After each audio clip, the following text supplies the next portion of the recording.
Welcome all my chess friends to another really exciting game.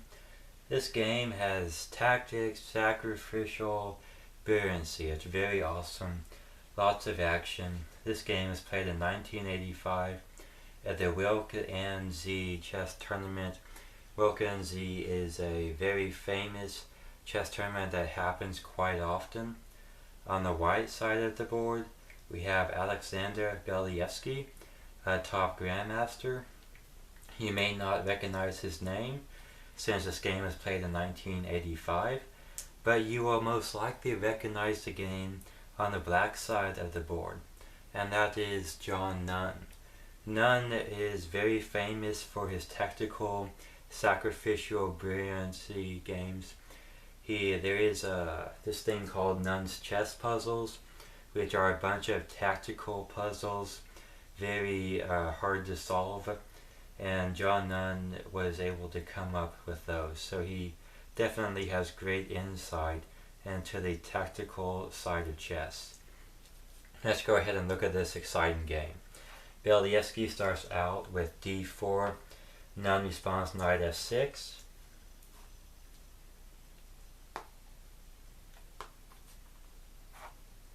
And here we have the King's Indian, samish variation. King's Indian is a very popular opening system. In fact, a lot of my subscribers on YouTube probably play either the black side or white side on a regular basis. So this game will definitely help you learn some new traps and techniques that you can use to win some chess games. So I definitely encourage you to continue watching this video because it will present some ideas that would be very useful in your own games.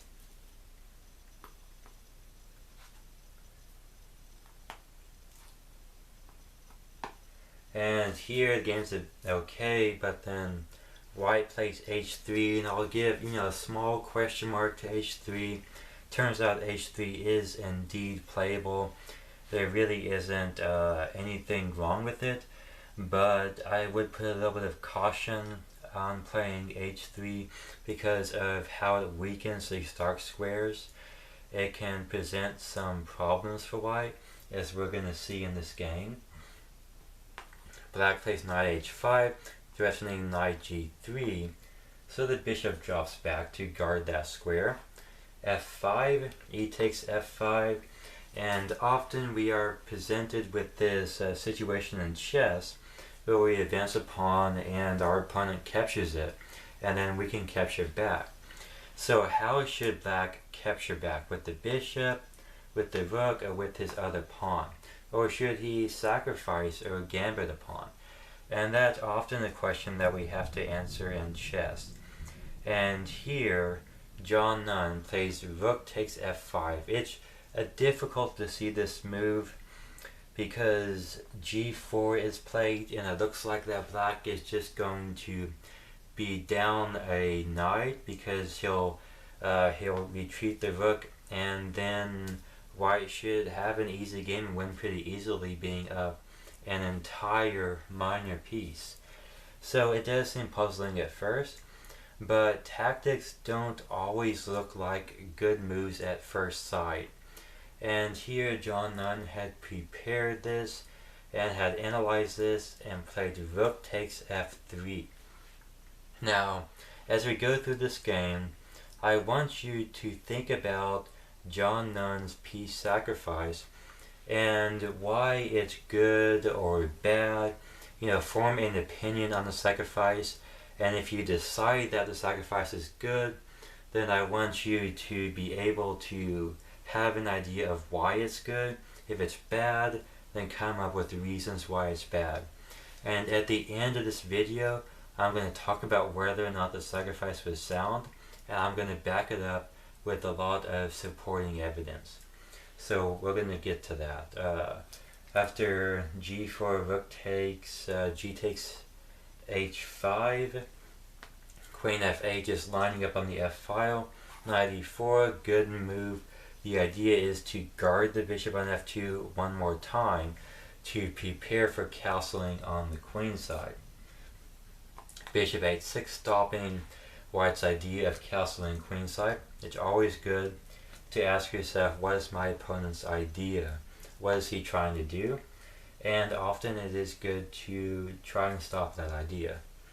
Now here we see that white plays knight e2. So that's, an interesting idea.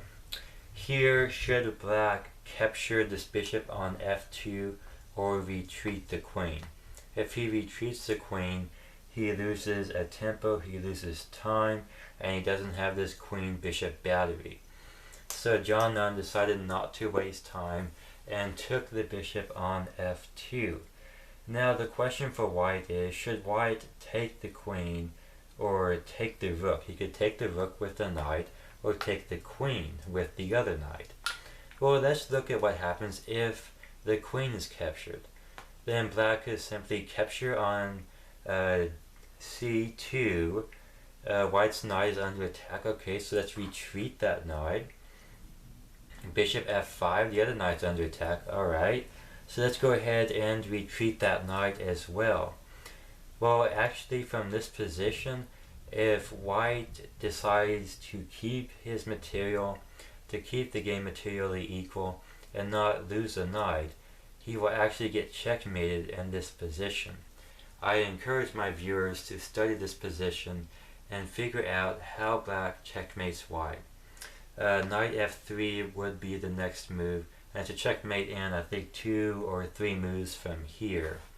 So white would indeed be in a lot of trouble. Alright, let's go ahead and drop the bishop back. It was like this.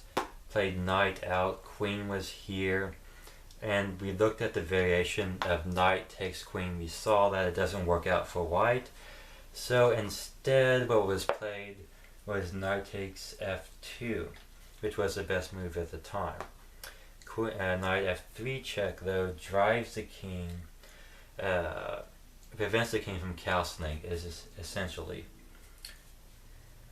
Alrighty, so here, double attack on the knight. If the knight moves to a bad square like g4, then it's checkmate. So therefore we see knight d3. John Nunn presses the attack forward, and then we see the other knight coming back to support the knight on d3 to stop the checkmate. This makes a lot of sense. And then we see this strange move, knight d2. And it's kind of hard to explain that at first, but essentially what knight d2 does is it blocks white's queen off from the left side of the board, so it can't try to exchange itself for black's queen. It also has the idea of knight takes c4, simply taking a pawn and then having the idea of this check picking up the queen. So that's the idea behind that.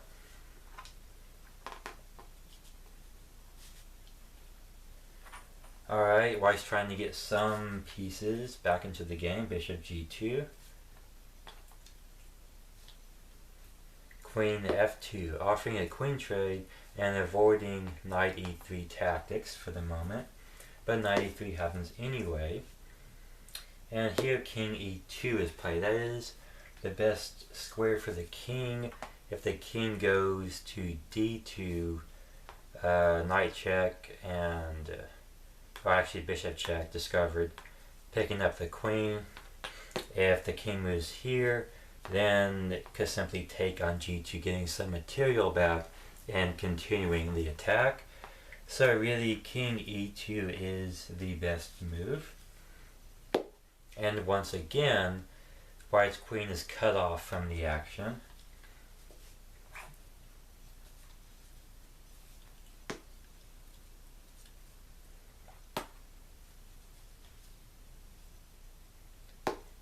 Alright, the idea behind knight c2 here is attacking the rook.